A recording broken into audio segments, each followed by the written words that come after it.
আজকে আপনাদের জন্য অসাধারণ একটা ভিডিও নিয়ে আসলাম। গাজীপুরে মাটির ঘর। অনেকে কিন্তু মাটির ঘর দেখে নাই, আবার অনেকে মাটির ঘর দেখছে। মাটির ঘরে থাকার অভিজ্ঞতা কার, কার জানি না। তবে আমার অভিজ্ঞতা আছে। আপনাদের সাথে তো একটা বিষয় শেয়ার করা হয় না। আমার বাপের বাড়ি কিন্তু মাটির ঘরে চট্টগ্রামে। বিশেষ করে চট্টগ্রাম, রাঙামাটি, খাগড়াছড়ি আগেরকার ঘরগুলা মাটির ঘর। আর গাজীপুরেও দেখতেছি আগের ঘরগুলা মাটির ঘর।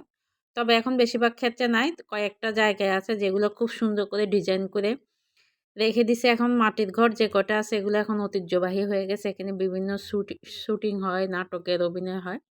জায়গাটা কিন্তু অনেক সুন্দর।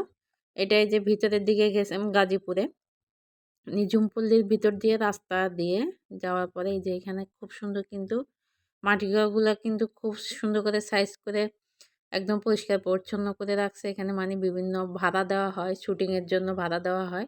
দেখেন মাটির ঘরগুলো এত সুন্দর পরিপাটি করে রাখছে, মনে হয় যেন বিল্ডিং ঘরের মতো। অসাধারণ ছিল। মানে বেশিক্ষণ থাকি নাই, শুধু একটা ভিডিও করে নিয়ে আসলাম জাস্ট দেখানোর জন্য। সত্যি অসাধারণ একটা পরিবেশ। চাইলে সবাই যেতে পারেন। সবাই ভালো থাকবে।